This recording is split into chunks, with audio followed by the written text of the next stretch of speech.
Hold on to your butterbeer. 2026 Universal Orlando packages aren't on sale yet. But if Epic Universe is calling your name, and let's be honest, you're here so it probably is, now's the time to jump in the queue. Use the quote request link in the show notes to send me your wish list now. No strings attached. When the packages go live, we'll be ready to lock in the good stuff before the crowds even know what hit them. Basically, you'll be casting a travel spell and getting ahead of the muggles. It's a great way to power up your plans before the game even starts. You know that moment in the group huddle when everyone's planning their next move and someone turns to you and says, "You're riding this too, right?" The coaster's roaring overhead. Your FOMO says maybe, but your stomach says abso-freaking-lutely not. What they don't realize is your perfect Universal day already happened. Not at warp speed, but stretched out on the sand at Waturi Beach, watching the waves roll in as the gang takes on the slides. Then sinking a hole-in-one at mini golf with your whole crew. Not because you're missing out, but because you've already figured it out. Universal Orlando may be known for the thrills, and yeah, they're legendary. But there's a whole other side to this resort. One built for the chill seekers, the wand wavers, the "I'll meet you after the drop" crowd. Today, we're unlocking that softer, slower, but just as magical side of Universal Orlando. No adrenaline required. Unless you count the rush of snagging a coveted shaded lounger before noon.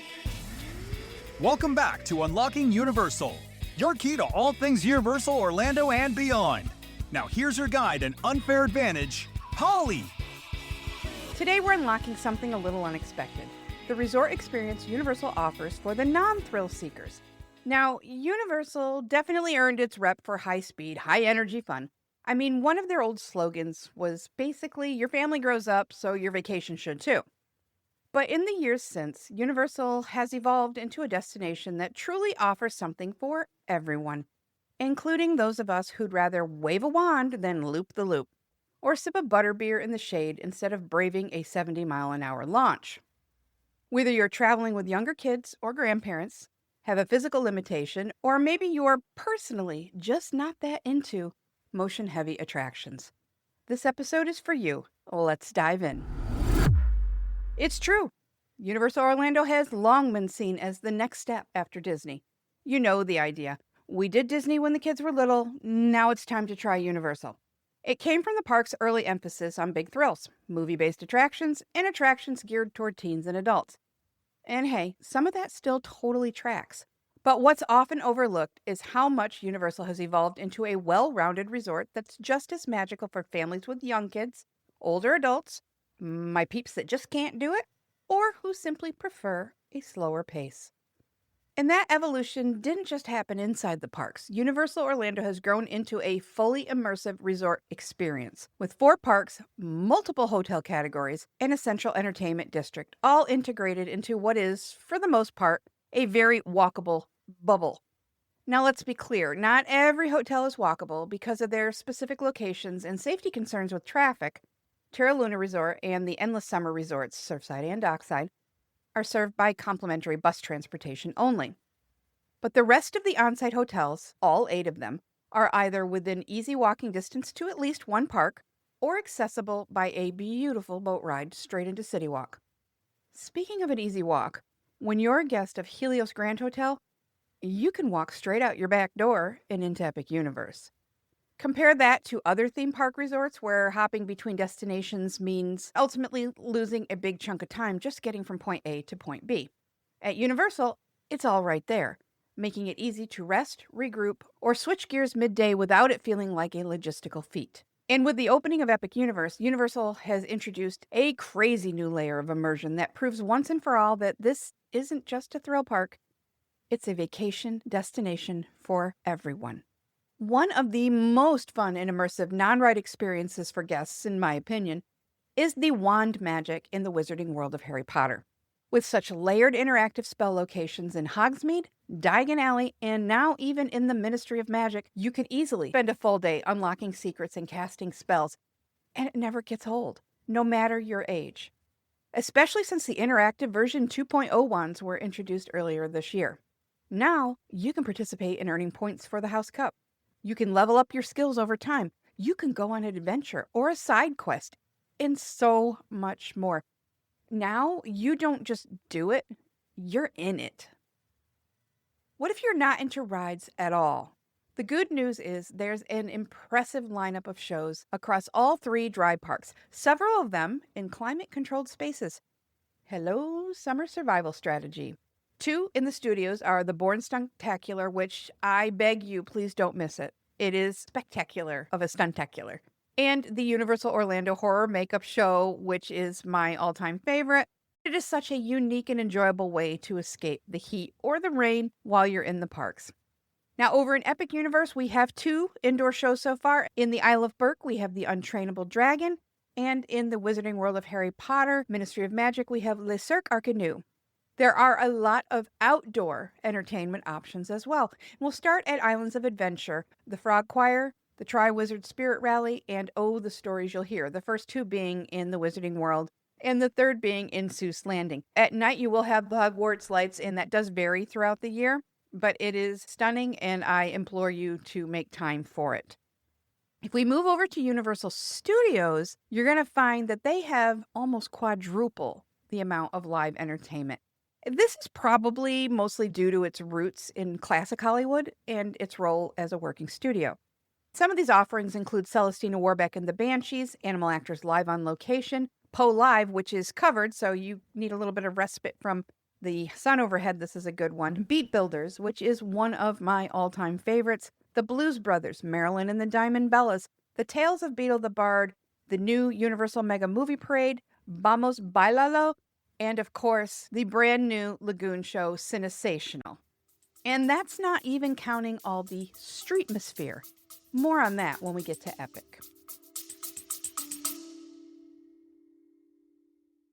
Quick break time. It's Holly from Unlocking Universal, and I have a question for you. Have you taken my quiz yet? It's called What's Your Universal Orlando Alter Ego? And it's the most fun you'll have answering 8 questions, I promise. Find out if you're channeling VelociCoaster chaos, banana-fueled boldness, or maybe just here for a chill day and a butterbeer crepe from Café L'air de la Serene. Whether you're all adrenaline or all ambiance, your park touring persona is waiting to be unlocked. Just tap the link in the show notes or head to my Unlocking Universal bio on Instagram. Now back to the good stuff. If you are okay with some rides, at least in theory, there are plenty at Universal Orlando that aren't about speed, but are big on story. For example, Hogwarts Express. This is a scenic, immersive journey, and it has a unique experience each way, so ride it both ways. E.T. Adventure. Need I say more? Nostalgic, slow-moving, dark ride. This one is a classic. Despicable Me, Minion Mayhem. This one's great because everyone can enjoy it together, because while there are moving seats, there are also stationary seating options. Kang and Kodo's Twirl and Hurl over in the Simpsons area. This is a gentle and silly little ride that just goes in circle. Think Dumbo. High in the Sky, Sue's Trolley Train Ride. This one provides elevated views, Seussian rhymes. It's charming, it's lovely. It's just a little jaunt above Islands of Adventure, and everyone can enjoy it. The newest addition to this category is going to be Yoshi's Adventure. This is an Epic Universe and is a very slow-moving ride. It's through a bright, cheerful world, and it's really perfect for every age. There's a little bit of, I'm using air quotes, gameplay involved for the little ones. They have to collect the different colored eggs. If you're familiar with Yoshi at all, you'll know what I mean. But this one's good for everyone. You can send your toddler and your grandmother on together and not have to worry about them. These rides are easy to access, they're easy to enjoy, no matter your thrill threshold, and they're not going to skimp on detail. It's a great experience for our non-thrill seekers. Now let's talk about immersion without the adrenaline. Epic Universe has added an entire new layer for the chill before thrill travelers. Even if you skip the headliners, there's so much to take in. Let's start in Celestial Park. This is the central hub, and it's the heartbeat of Epic Universe. It's got nearly 7 acres. 7 acres of water features, not to mention the winding walkways and gardens that are surrounding them. The main water feature is called the Oculus, and you'll find this one right behind Grand Helios Hotel. It boasts choreographed fountain shows that launch water up to 135 feet in the air. And if you're lucky enough to catch it at night, the lighting package is just brilliant. There's a splash zone for cooling off. It's called Astronomica. And, this is Florida after all. You can step in, or especially if you're a little toddler and you just don't care, you can get soaked. There's plenty of seating and shade, making this the perfect place to hang out together at any point in the day. Or, and here's a pro tip, our non-riders, our chillmeisters, can set up camp while the thrill seekers in the group go do some portal hopping. When you do choose to venture inside each of the portal worlds, you're going to walk right into these hidden moments and atmospheric characters. This is where Epic really shines for non-riders. You might stumble upon a wizard brewing something mysterious in a dark alley, catch a glimpse of the monster book of monsters snapping its jaws, or have a chat one-on-one with Igor as he makes his rounds in Darkmoor, collecting things. These aren't scheduled shows, they're unscripted, in-character encounters that make each land feel alive. There's a sense that you're walking through their world, not just visiting a theme park anymore. These layers of detail and personality are often referred to as streetmosphere, and this is what creates immersive storytelling. And that means that we can be fully engaged without boarding a single ride. And in many cases, you'll catch things that others, in their pursuit to check off every ride, will completely miss out on. Just beyond the parks, you've got City Walk, Universal's vibrant dining and entertainment district. It's great for a convenient lunch or dinner break, an entire non-park day, or some evening chill. You can find free live music at the waterfront stage and some of the club locations. You can catch the latest movie at the huge Cinemark Theater or the latest sporting event on the immense screens at the NBC Grill and Brew. Hard Rock Live offers ticketed shows featuring music, comedy, and more. Brian and I saw Dirty Honey perform there maybe a couple years ago now, and they're coming back this August, and I'm so excited because what a fantastic show. Then there's the Great Movie Escape. There are 2 fully themed escape rooms at the Great Movie Escape. One's based on Jurassic Park. I've done that one. It was so thrilling. I mean, not even just exciting. It was thrilling. And the other one, which I have not done yet but would like to do, is one themed to Back to the Future. My friends that did that one said it was a load of fun. And over at the Universal Hotels, it gets even better. Not only are the rooms fantastic and the pools themselves stunning, at the various Universal Orlando Resort hotels, you're going to find poolside activities throughout the day, music, nightly movies under the stars. You could make it a bougie day and treat yourself to a luxurious cabana with all the trimmings. There's bowling at Cabana Bay. There are arcades in all the resort hotels. You could roast up some s'mores at the fire pits. You can take advantage of these state-of-the-art fitness centers if you're a glutton for punishment. I mean, if that's your thing. There are riverside walking paths and relaxing boat transportation. You don't have to be going anywhere specific, although I do recommend popping over to Lowe's Royal Pacific, head into Jake's American Bar, and try the house-made pretzels. I am not even kidding you when I say I have dreams about them. They're so good. You can have cocktails with a view at one of the rooftop bars. You can look out over Universal Orlando Resort. It's all part of the resort's bubble, and it's easy to enjoy without fastening a single shoulder harness. Now, one of the most overlooked features at Universal is something I really want to spotlight: family rooms. These are climate-controlled rooms that you're going to find at every attraction that has a height restriction. Now, whether that height restriction is a minimum or a maximum height, it's going to have a family room. And here's why it matters. You don't have to split up just because someone isn't riding. Everyone can stay together and still enjoy the amazing theme storytelling that unfolds throughout the queue. Then, when it's time to board, the non-riders can relax in the family room with games, a TV, water fountains and bottle filling stations, and now with Epic, many even have dedicated restrooms and changing tables. Most other parks make you split up and wait outside the attraction if you're not riding or if you're doing ride or swap.